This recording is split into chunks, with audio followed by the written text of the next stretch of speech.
feel like crap. You don't have that energy. Your body doesn't know how to use fat and turn it into ketones right away. It takes a while for your body to metabolize and adapt to that sort of thing. Also, you could have really bad breath. There's something like the keto breath. It's like acetone, and you could have bad breath, and that could draw some people away from you if you're trying to get a date or something. So be careful with that. Also, might not be good for somebody who needs to follow a low sodium diet because you're eating a lot of like cheeses and things like that. High salt. Yeah, bacon, high salt sort of thing. So if you have hypertension or and if your doctor has told you any sort of cardiac diseases, it's probably not something that I would recommend for you. Also, if you're somebody who follows a lot of HIIT training, which we've talked about already before, like your body does need that glucose and that glycogen to really push you through those workouts. The research is very, very poor with ketogenic. I can say that ketogenic and anaerobic, high impact, high sort of up and down sort of exercises. You do not want to join the two together. Yeah, we've anecdotally speaking in our classes, we've definitely seen people throw up from low carb diets and strong class, because especially if strong, for sure, you want to have enough glucose. Dizziness, nausea, vomiting. If anyone's also in a fasted state, we see that typically with HIIT training. Yeah, just in our experience. Now, I would say some people, proponents of the ketogenic diet, some people say that it makes them just feel more cognitively aware, which is interesting to me. Maybe once you're in that state of ketosis where your brain is adequately using the ketones for energy, because like we said, they can't use fat, it has to be turned into ketones. Maybe that is more beneficial for the brain, more cognitive function, and maybe that's, again, why research is pointing towards like brain disorders and central nervous disorders rather than weight loss and things like that. So that's interesting to point out, but I know and I don't. But again, I've never done the ketogenic diet. I can't sustain it. So question, weight loss. Of course, that's what a lot of people are joining us today to hear about. What does the ketogenic diet do in terms of weight loss? I mean, we can share, again, some of our anecdotal evidence, but what do you see going on when people use it for a weight loss tool? So I think initially that first set period where you're just deciding to start this ketogenic, very, very, very low carbohydrate diet is, like we talked about before, you don't have any glucose, so your glycogen stores are readily used. They're all taken up. And they see basically a drop in water weight initially. Carbohydrate, basically water retaining. So when you're utilizing all that glycogen and all the glucose, you're dropping a lot of water. You're shedding a lot of that out. So initially you're going to see a really good response, and that's exciting. But it's not fat. But it's not fat. No, but it is exciting. So people are just like, I love keto, and then they keep on going with it. And then, maybe after a while they do, if you are really in a state of ketosis, you're testing for ketones, you're sticking to less than 20 grams of carbs and a modified protein approach, and you're having that high satiety factor, and you're eating less calories, then yes, you could have maybe a good weight loss. But with calories equated, I'm going to bring that up again. If you follow a ketogenic diet at 2,100 calories versus a normal, healthful, all macronutrient, all food group sort of diet, I don't think there's any benefit to the ketogenic diet. So really, I guess as far as weight loss. Gotcha. And we're talking about weight loss. In our experience, we have a lot of clients come to us who have been on keto, but what it sounds like from what you're saying is most people are not truly compliant with keto, so they just end up with a high-fat diet. Yes, so they're high-fat, low-carb because there's diet. So many components that they would have to do to actually be in true ketosis. Yes. And most people are not doing that. No, they're eating a high-fat, low-carb diet, which is okay if that's what works for you, but you're not in a keto diet, which is not exactly what you're thinking they're typically see, though, is they'll have that nice little drop, but it's probably, again, from going lower on the carbohydrates. But what we do see is after that initial drop, a lot of people will plateau. But they'll get stuck in this 1,300 calorie-ish range, and they'll be stuck, like no joke stuck. But again, they're not really doing under 20 grams of carbs a day. So that is hard to do. If you think about it. And the carbohydrates are like everything. So it's very. So in terms of ease of use, it's actually, from what you're saying, a very difficult diet to very follow. hard to be compliant for long term. Now, if you're somebody who just doesn't like breads and pastas and things like that, and it works for you, and you're just like, I don't miss any of that stuff, I don't know, maybe it will work for you. But like, again, like carbohydrates are in everything, and I don't know anybody who doesn't, like a good slice of bread every once in a while, or and an apple, or a banana, or fruit salad, no more. Right? Yeah. So again, what even vegetables? Even vegetables. Yeah, you can't go over on your vegetables. I know they say mostly like green leafy vegetables, but you could still go over your carbohydrate consumption by just eating like too many vegetables probably in a ketogenic diet. So what you're saying basically is, again, it comes down to calories. Probably a lot of people see that initial drop from water weight. Most people won't comply long term, and then they end up stuck.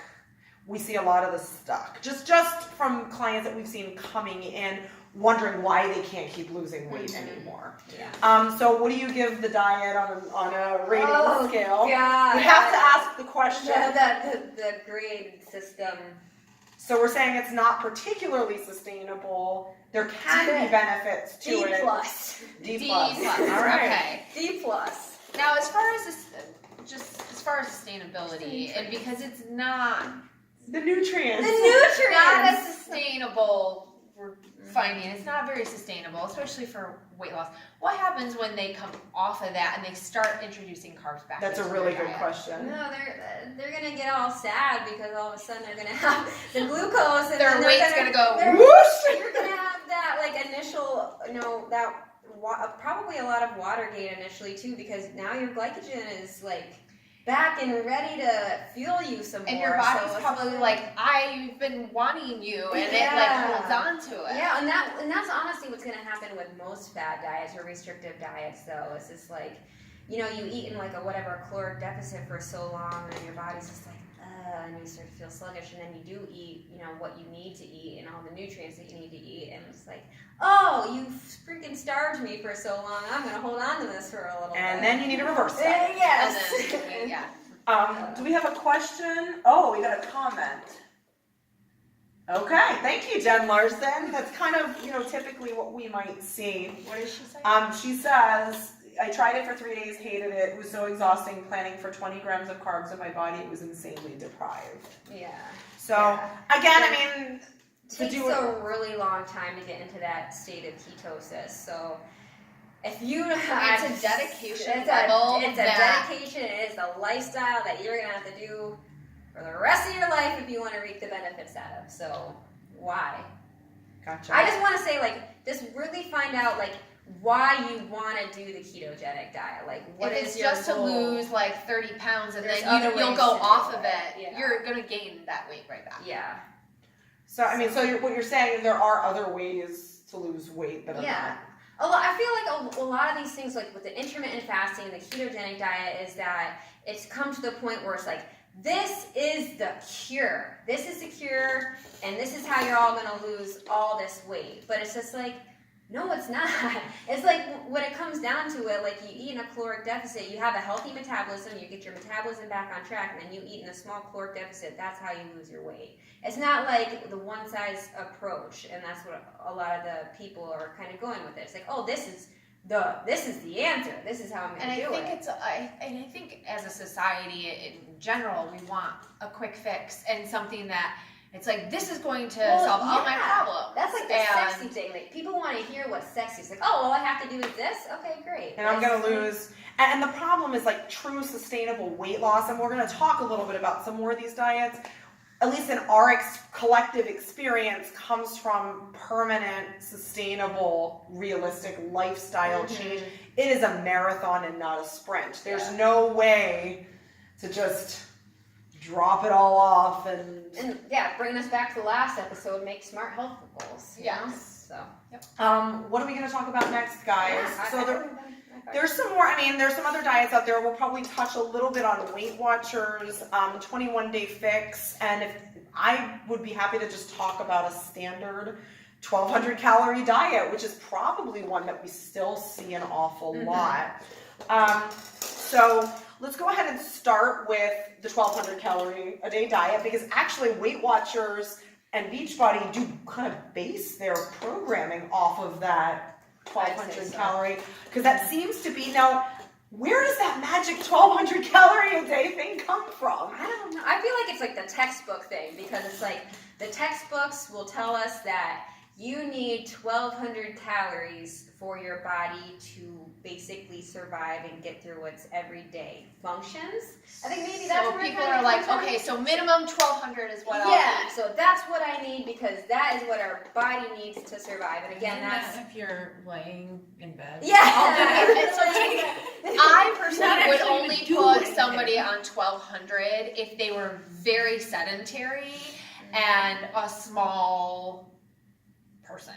That's So Elderly. So many that a go, lot. so many things. So We many see things. this mythical A very 12. little old lady or something who Oh, yeah. doesn't walk. Yeah, definitely. Maybe like 1,200 calories. geriatric adult patients that Exactly. are, like, I would say minimum Wheelchair for bound. 1,200 calories. Yes. That might be a realistic goal. Yeah, for sure. 1,200 might be realistic for some people, but as a general sort of thing, like, oh my God, no. So what we see a lot of the time are females are 1,200, males are 1,800. Yeah. Seems to be, and that seems to be all over the place. Now, in my experience, not everybody has the same resting metabolic rate, because I guess they're basing it off of what your resting metabolic rate theoretically should be.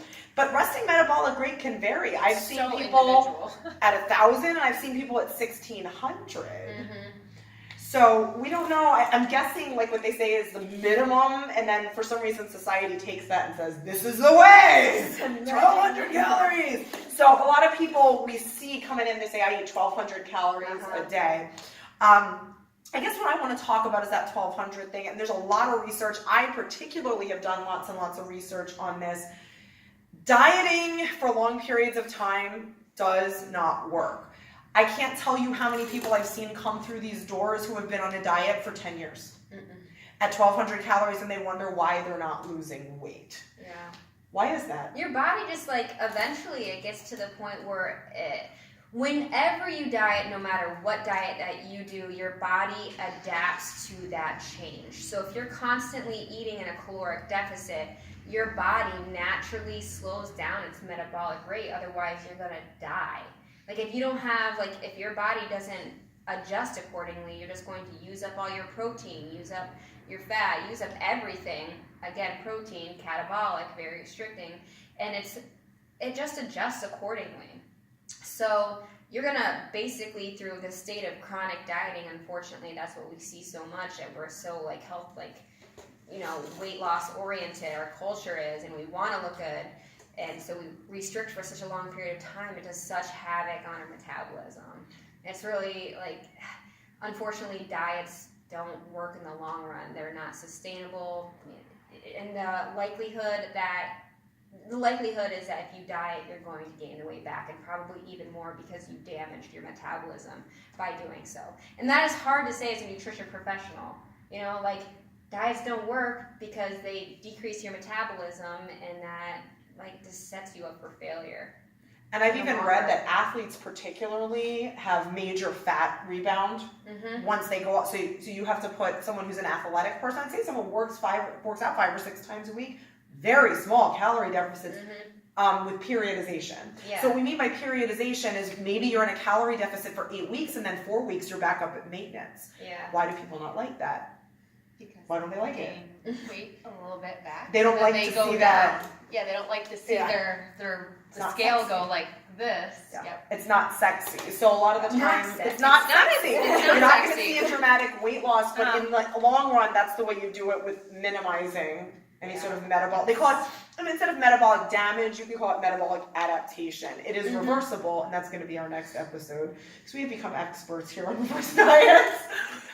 Yes, we have. Before we finish off, because we've just got a couple of minutes left. Really? Yeah. We're Oh my already God! at You guys season should have cut me off. 2. No, this is good stuff. Cut you off. I just want maybe to ask some questions, just touch on really briefly Weight Watchers 21-day fix, because those are some that we see a lot, and then maybe just open up for questions, and if we go 5 minutes over, guys, we do. Okay. So I would say with the what was it, 21 day 21 day fix, fix. 80 day obsession, That's I think like the follows beach it. body, Lift right? 4.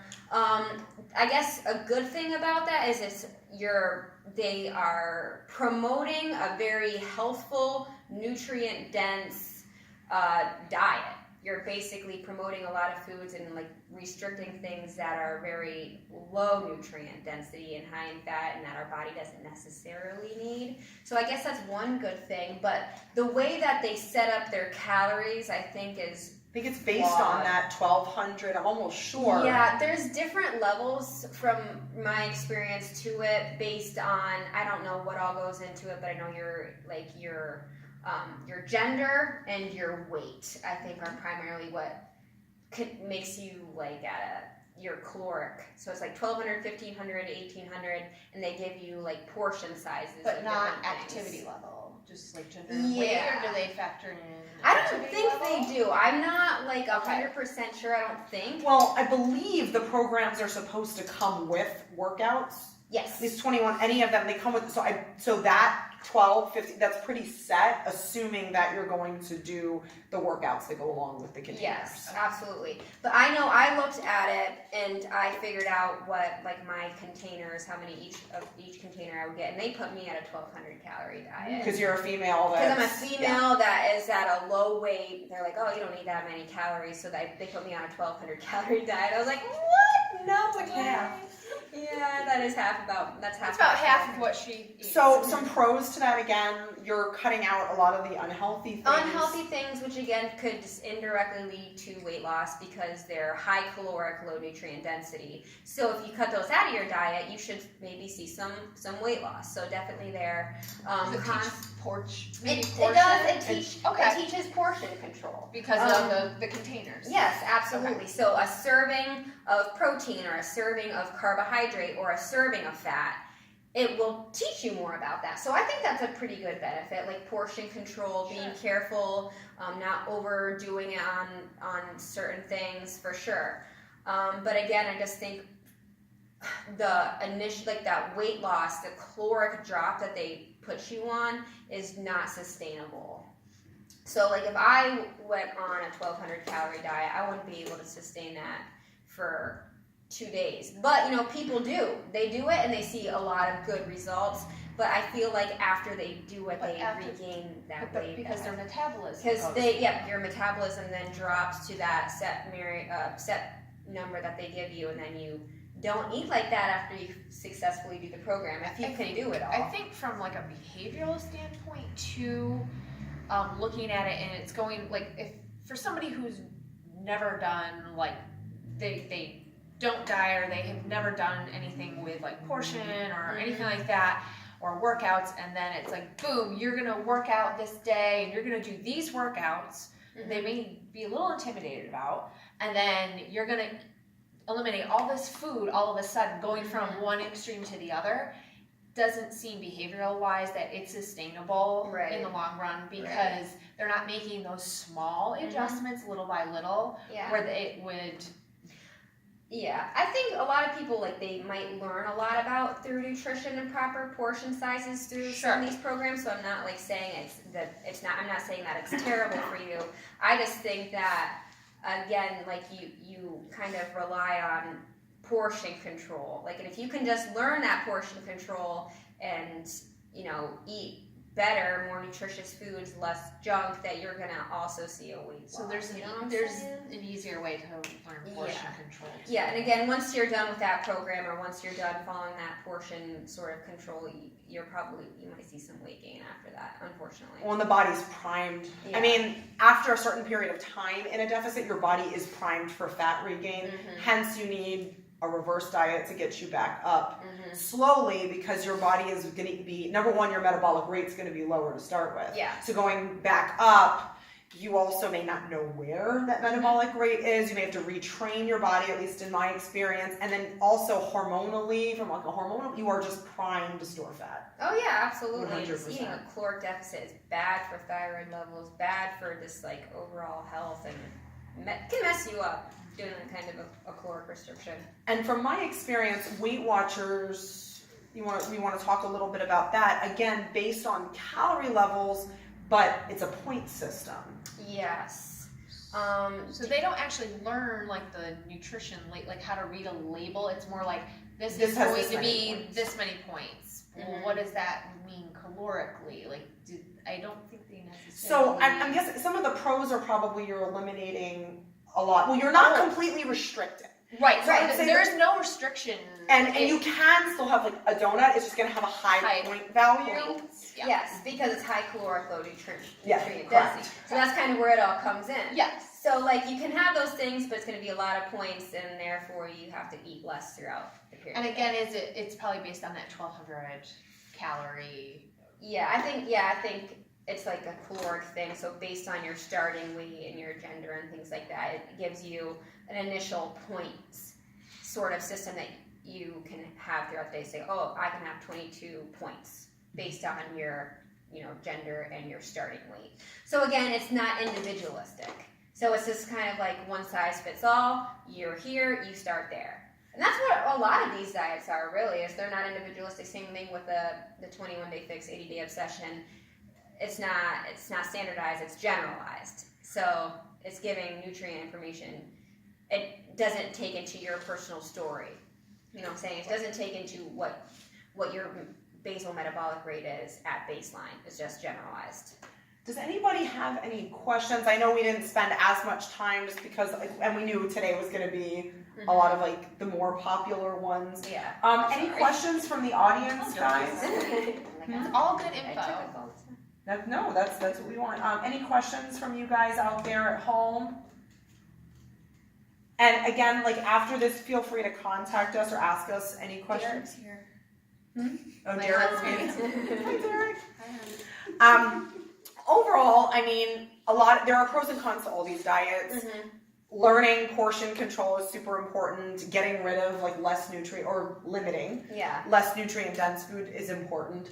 But in the end, you really have to make sure that before you start any sort of like diet program, and I guess this is like the big take home message, you have to ask yourself, is this sustainable? Is this realistic? Going back to the last episode, those SMART goals. Can I make SMART goals from these choices? Is this a lifestyle change sort of diet? Like, Or is it something you're going to be on until you lose 20 pounds and then you're like, okay, I'm done. Fat diet. So you just kind of have to reevaluate, because the problem is in the research, and I'm sure Melissa, you can back me up on this, is showing that the more diets you are on, the more weight you are going to gain long term. There's a lot of research, and the more times you do it, the less it's going to work, and the more weight. Your body gets smarter and smarter and smarter each time. The more you're going to end up regaining that weight in the long run. In fact, I've even read people making claims that some obesity is actually caused by the diet industry. Oh, for sure. Yeah. I would say, absolutely. Chronic dieting, and then I think chronic dieting plays a huge part into that. Oh, yeah. And so if you're in a place where you've tried a lot of different diets, the best advice we can give is to think about, do you want to go on another one? Because how many people out there in the audience today, how many of you are sitting there, no joke, have eaten 1,200 calories for 10 years? We have absolutely seen that before, and people don't believe you when they say, oh, maybe you're overweight, and you go and your doctor's like, you need to go on a diet. I don't believe you. Well, we've really seen it before. Yeah. So, before you make a decision about what diet to go on, again, really think carefully about whether or not you can sustain this into perpetuity. Yeah. Don't get excited about what Google has to say. Go on Google and you're like, ketogenic diet is the thing to do, or whatever diet. Not to go back to keto diet, sorry. But there was a just, cookie diet once I saw once. Oh, It's yeah. just all you need is cookies. I follow that one. That is sustainable for me. All right, guys. Well, thank you for joining us. Anybody who watches this broadcast who wasn't live, feel free to shoot us questions if you have them. Next episode is going to be on reverse dieting. We're super excited about this one because we do a lot of that here. Have an awesome rest of your Sunday, guys. Thanks. Bye.